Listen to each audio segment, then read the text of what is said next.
Hello there and welcome to the slightly earlier edition of M's Kitchen. In typical fashion, you wouldn't just eat meat if you were to have a braai. A braai is a barbecue for people who's not from South Africa. And I'm just starting off as always by washing my hands. So what I'm going to do is I'm going to make fillet, kebabs or sosaties. And then I'm also going to be doing a classic pop or maize with a classic sort of tomato based sauce. So first things first, what I've done is I've taken the fillet tails. Now the fillet tails, just to explain, is the end bit of the fillet. And typically when you buy a steak from the butcher, they would cut that bit off. And that bit would be used in things like kebabs or sosaties, etc. So what I've done is I've taken these fillet tails and I've put this in a marinade. This is a smoky barbecue peri-peri marinade. Typically I'd make my own, but because Nando's is a South African company, I thought, well, why not use something like that. Fillet is also really good. It can take something like quite spicy sauces like, so that one, even though it's supposed to be quite mild, it's actually quite spicy. So I've just literally put the fillet tails into this marinade and I've just left it there. And I'll show you in a second how that works. And then I've got some pineapple rings here. I've got some of these lovely pointed peppers, fabulous colors. I've got some corn on the cob that I've got in foil.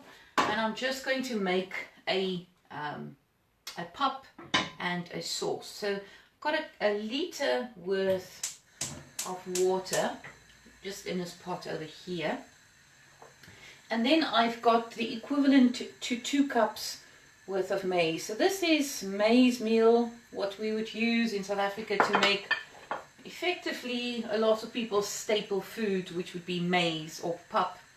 Now pap can be made quite differently depending on which region you are. Some people like what you call krummelpap, which just means it's much more stodgy. It's you can eat it with your hands. A lot of people do eat pap with their hands, and but this is going to be fairly thick but not too thick. And some people would eat it for breakfast, and some people would eat it as an accompaniment to braais, etc., which is what I'll be doing tonight. I'm just going to put the lid on quite quickly just so that the water can boil. This doesn't take long to do.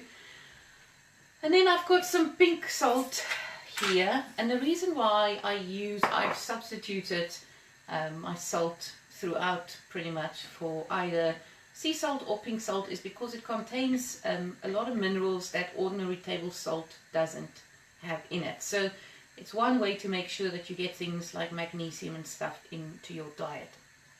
So I've just got another pot. I'd normally make this in a pan, but it doesn't really matter. And I've got about 1.5 tablespoons worth of just normal olive oil. So I've chopped up 3 just normal tomatoes. I've got a can of just chopped tomatoes. I've got some tomato paste, some garlic cloves, and 1 onion. So what I'm going to do, and you can make this depending on how you like it. It really is quite taste dependent. So I tend to vary this a lot based on the ingredients in my cupboard. Sometimes I like more onions, sometimes I like less onions. It just depends. But because I've got quite a few garlic cloves that I have to use before they go off, I thought I'll have a little bit more garlic, a little bit less onion, a bit more tomato.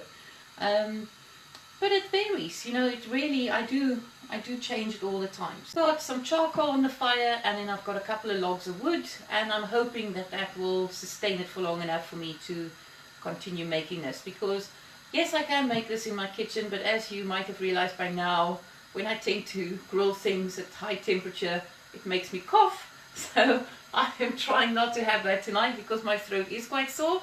So I'm going to do it outside. And anyway, I'm from Namibia. I like to cook outside. So this water's just coming to the boil now. So nothing sinister. I'm literally just putting in about maybe half a teaspoon of salt, and then all I do is I add in a whole lot of this maize. And then you need to stir it.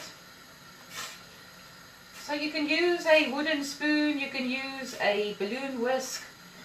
It really just does depend on you. But you do need to kind of stir it quite quickly. And what I think I'm going to do is I'm actually going to swap. Just going to turn the heat down 1 second. And I'm going to swap it for the balloon whisk.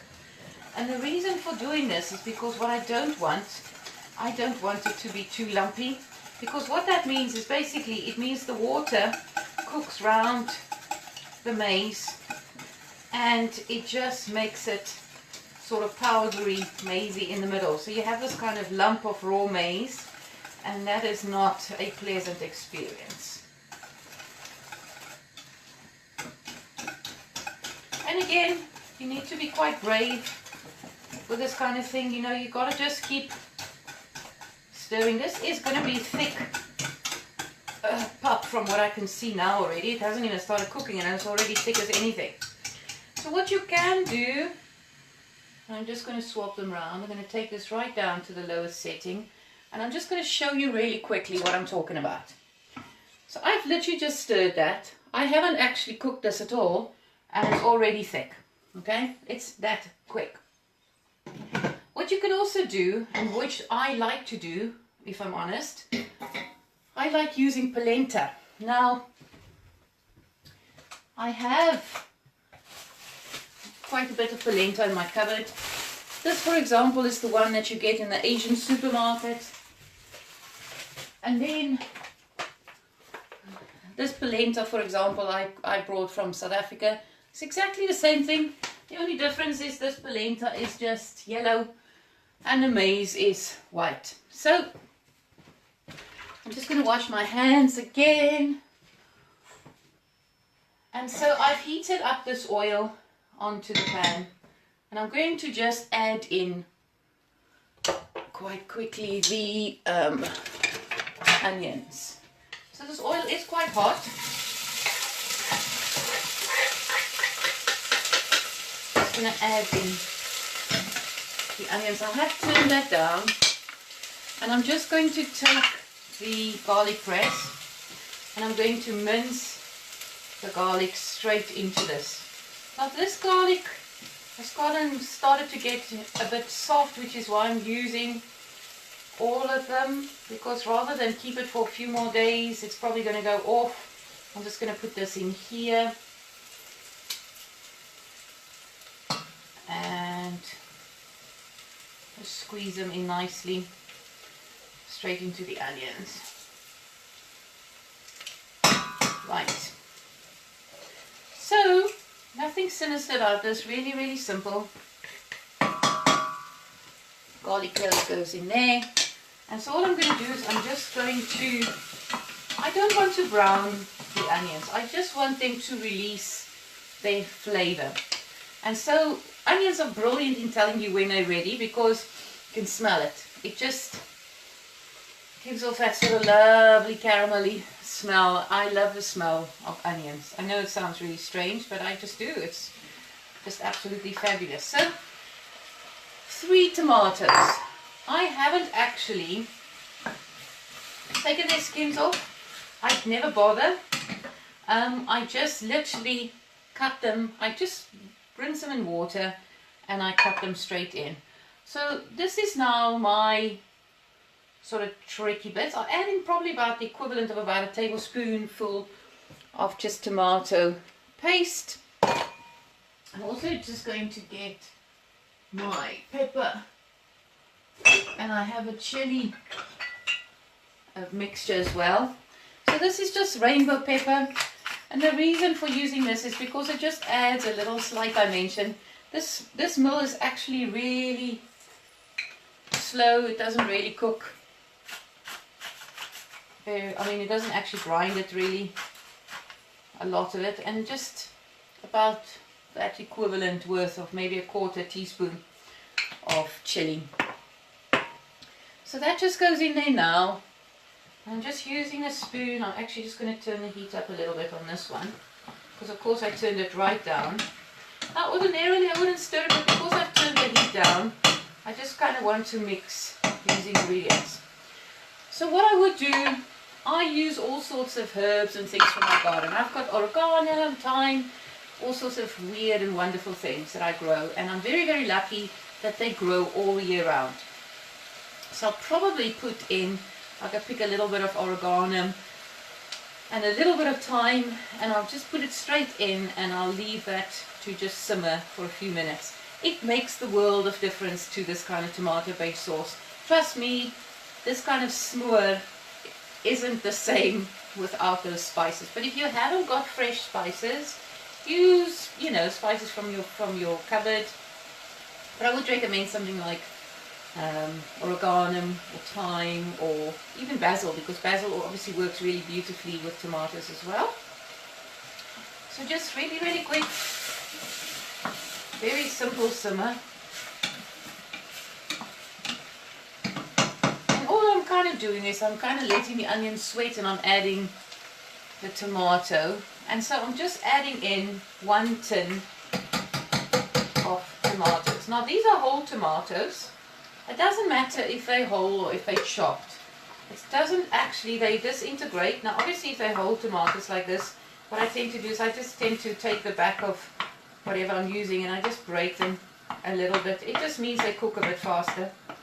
Now the nice thing about tin tomatoes is that the depth of a tin tomato is quite rich in comparison to fresh tomatoes. So you have that little added dimension. Now obviously in the UK we don't have the sun in the winter time, so which means that tomatoes don't have that beautiful aroma.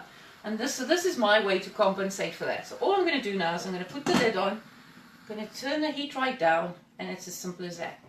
Now while these two things are going away, now bear in mind, I haven't touched this, okay? I haven't touched this at all. Since I put it on here, after stirring it, you don't touch it, okay? Now, I've got these kebabs. I'm just going to get another dish.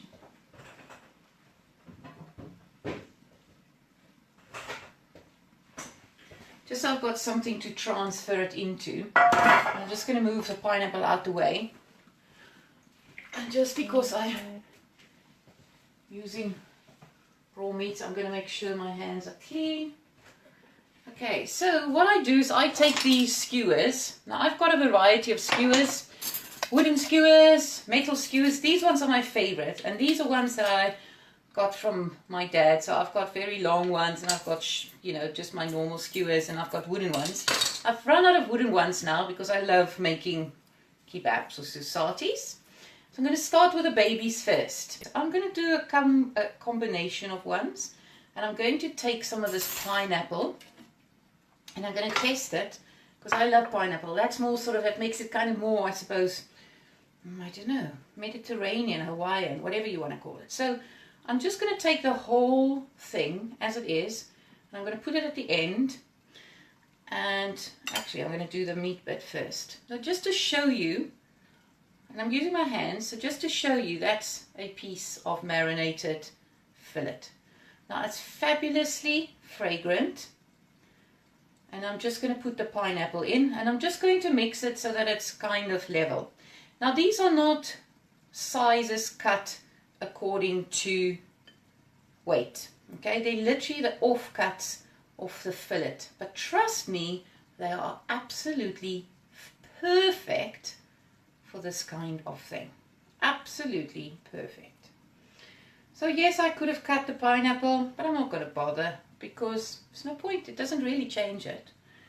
So I'm going to have some fruity ones, and then I'm just going to have some plain ones. And I'm at the end, and what I don't want is I don't want this to burn the pineapple right at the end. So I'm just going to put in another one like that. So moving on to the next one. So if it tends to be a really big piece, what I tend to do is I just would fold it over and, you know, skewer it like that. So I'm not going to have too many of these pineapple ones, and it doesn't matter. It's just an experiment. It's just to try and do something slightly different. And so ordinarily I love peppers, and I put some sheep fat or something like that in between, or some onion or some bit of bacon or whatever. But I don't have any, and I didn't want to add onions in the soup, and I mean in the sauce, and onions in the thing. It's just, you know what I mean, I don't want to have a diet of onions today. I want to have a bit of variety. So I thought, well, if I do the pineapple ones on here, and then I do the other ones, you know, then I think that's a nice combination. So obviously you don't know until you start how many you're going to have, and it doesn't matter. It's just an experiment. So I tend to always try and have more sticks than I need, because it's nothing worse than having to reuse them after sitting on the fire. And I actually really like using the metal ones, and the reason I like using the metal ones is because they're sharp.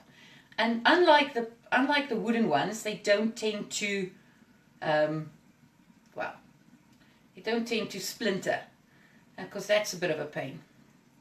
So if I wasn't going to, I was going to use those peppers, but then I saw the lovely pointed peppers when I went to the shop, and I thought to myself, well, actually I love the color, so I'm literally just going to char grill them like that on the fire. And what it does is it releases its skin, it releases the oils underneath the skin, and it means it's just going to be absolutely lovely and tasty. So now these ones, which is just meat only, is obviously carnivore's dream. And there are lots of people who don't like eating vegetables, so this is the one you'd get if you were here now.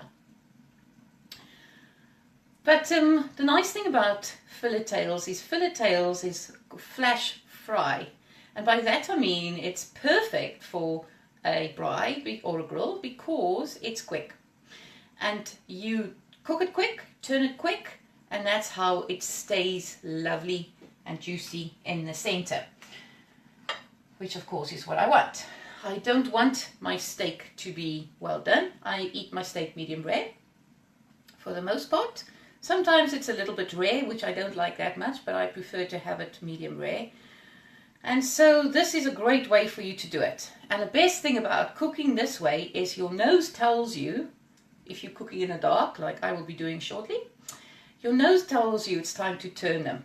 Okay, long before you have to pick it up and turn it over and any of that sort of stuff. So now, if you do not know where to get fillet tails, good idea is to go to your butcher, okay, and ask your butcher, can I please have some fillet tails?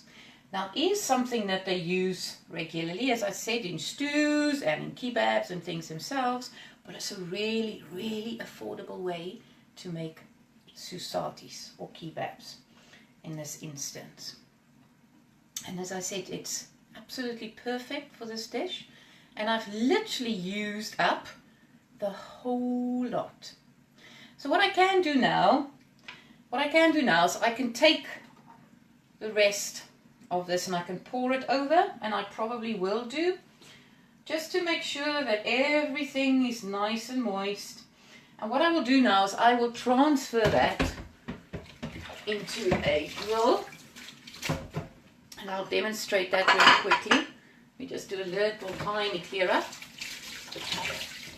mostly with my hands, and because I don't like a mess.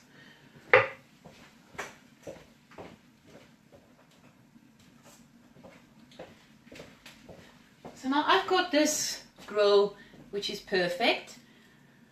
So what you do is you open it, and I'm not going to do this in the house, otherwise I'm going to have an almighty mess.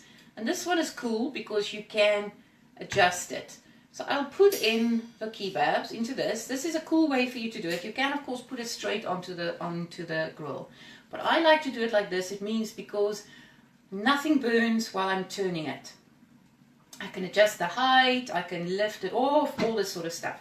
So this is my cheaty way of making sure that my kebabs, sosaties or whatever, don't burn. So as I said, you can use peppers. I'm literally just going to put these straight onto the fire. They're just going to warm through, and I've got some sweet corn on the cob here. and